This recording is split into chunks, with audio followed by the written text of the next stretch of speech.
And now you're on Keep Alive with your host, William Lee. And here he is. Welcome to this edition of Keep Alive. I'm your host, William Lee, podcaster, podcast producer, and the founder of the Keep Agency for social digital marketing. The stories coming out of Olympia are stifling. And when I say stifling, I just am always amazed. The Unemployment Security Department is now saying that they're seeing a rise in fraudulent unemployment claims once again. But unlike the first wave of false claims, Employment Security says these claims are not going through. As unemployment skyrocketed at the end of the pandemic last April, the Unemployment Office rushed to pay out unemployed claims, ending up costing the state of Washington $1.1 billion in 2020. Unemployment Securities paid out more than 122,000 known and probably false unemployment claims. Fraudulent claims flocked into the office by the carloads and were leaking through the system. Since the Unemployment Securities has been audited, they've ramped up their security measures, a ramp-up that they now say is paying off as the second wave of false unemployment claims barges their way into their system.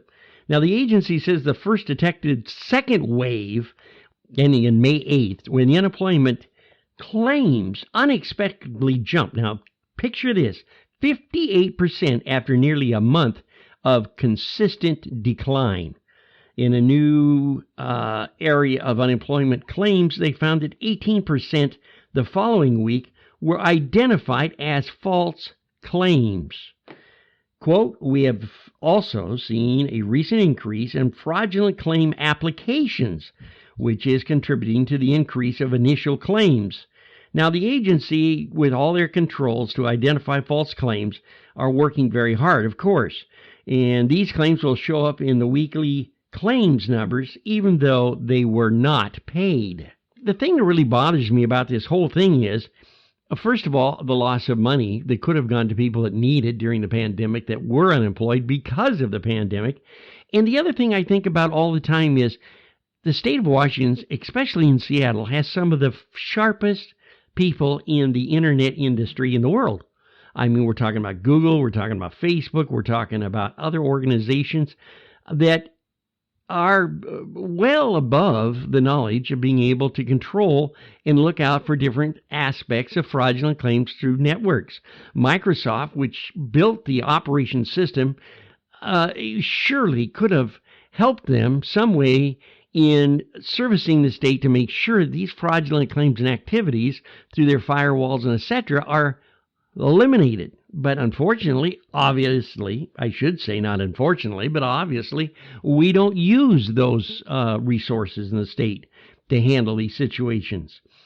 Now, the unemployment security system is something that has been around for a long, long time. And a lot of people depend on it for part-time money coming into the home while they're looking for work or being retrained for different areas of vocational careers. And it's entirely important to have this in place so that the citizens of Washington and the taxpayers can utilize these systems. Because remember, they're paying in. Whenever you work, you're paying in. The unemployment system has not yet said how many claims are currently under investigating for fraud. And they see about 65,000 new unemployment claims between the week ending May 1st and the end of the week on May 15th. Now, the jump is noticeable because the unemployment rate has remained relatively stagnant for the last several months. And the Employment Security's data for April shows that the state, with the unemployment rate of 5.5%, for the second month in a row. Therefore, it was back in February when it was 5.6%, and in January it topped 6%. Now, look at the comparisons of the rates. 16.3%. At the height of unemployment last April.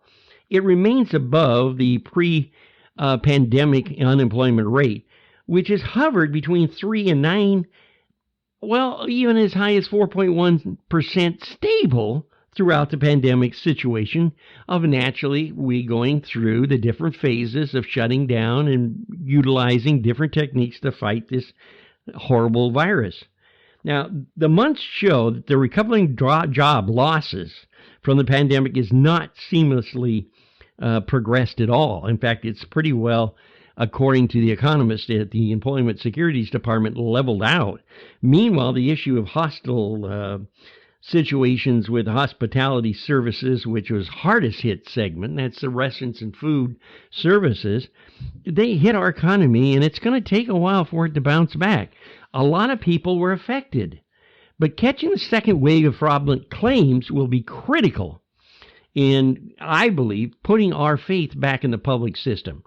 I think it is a detriment to look at what's going on and how all this unique stuff can slip through, costing us billions of dollars in absolute waste. And when I say waste, I'm talking about false claims and etc. It is not right. It is absolutely costing the state of Washington hundreds of millions of dollars. Now, we have seen the state auditor, Pat McCarthy's audit, found that the Unemployment Security Department had failed at multiple levels to contain the fraud. Following that, the data breach at the Washington State Auditor's detection of claims and the data breach of the actual system itself being utilized by the Employment Securities Department had failed at multi-levels to contain fraud. Now, that's scary to me. Following that, a data breach at the state's auditor's office compromised employment security data of $1.6 million in Washington's unemployment applications. With, as I mentioned before, all the high technology we have in the state, this shouldn't have occurred. It should have been found by the auditors and reconciled. If the process or the system of the actual workings of the computerized system has been at fault and tampered with, then something immediately should have been done to rectify the problem. Now, let me give you an insight of just one particular case that shows what I'm talking about when I say the system is failing. Clackamas, Washington.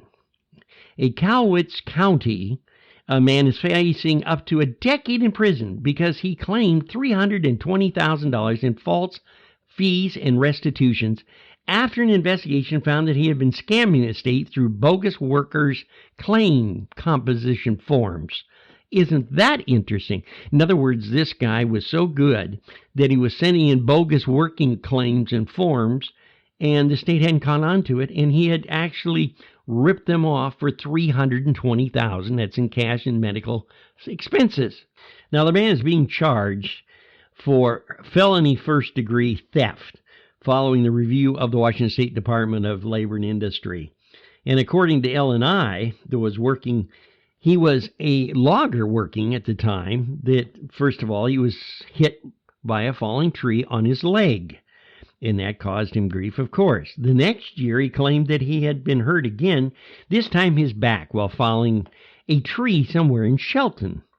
Now, the following accidents, his doctor told L&I he could no longer work because the injuries were so damaging. So he applied for workman's compensation. Now, of course, you do that when you're told you can't work any longer. The problem is that he was capable of working for the last 4 years.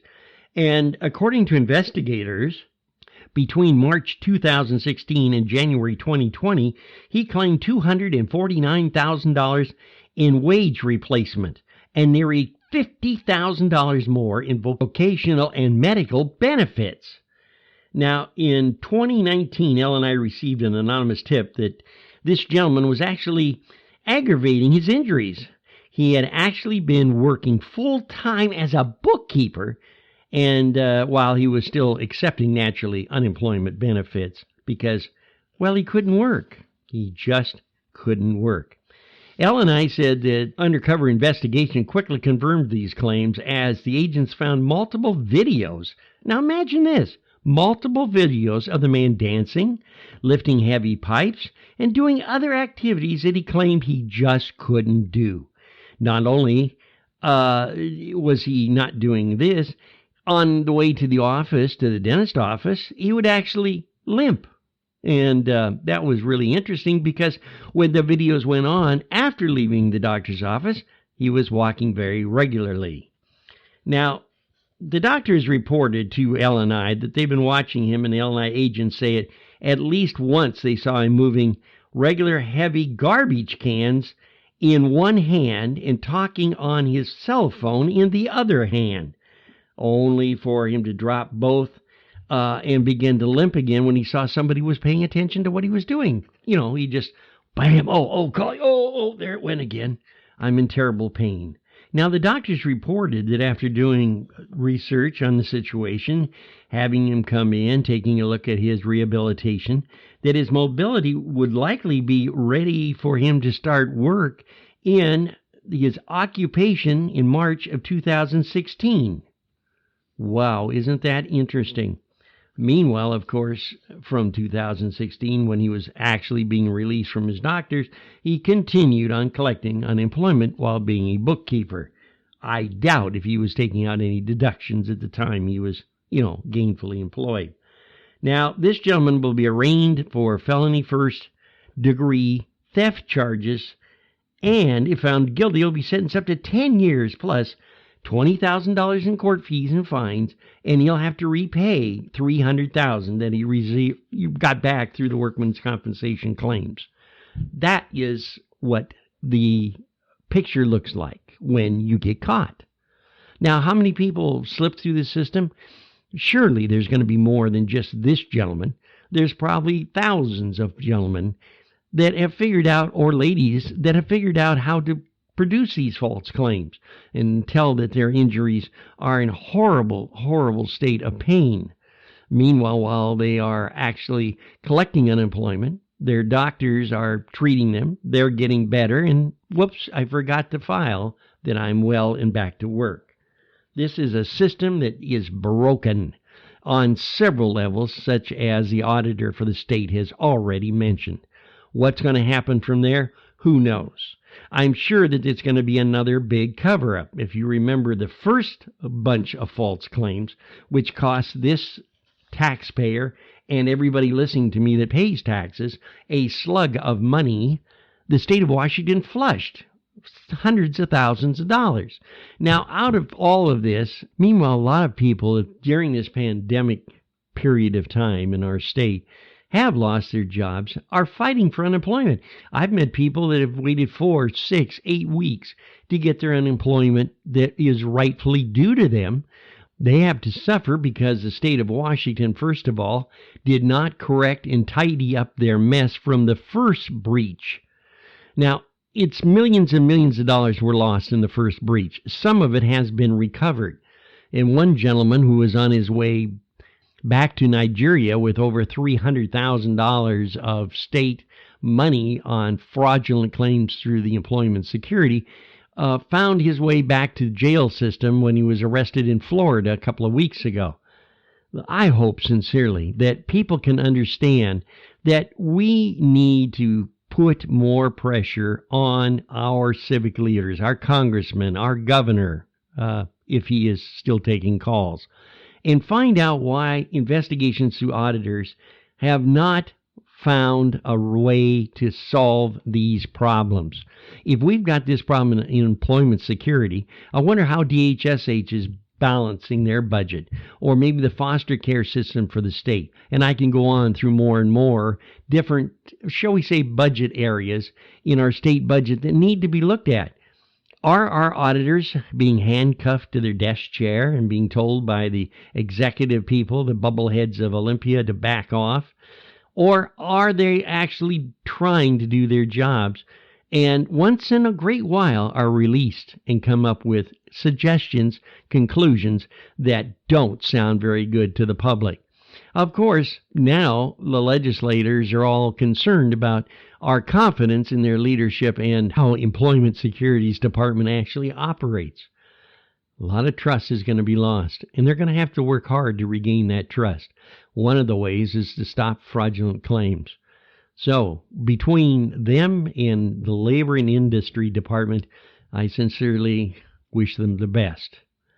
If you have any questions about our shows or would like to make comment on our shows that we can read on the air, please let me know. It's a very simple process. All you have to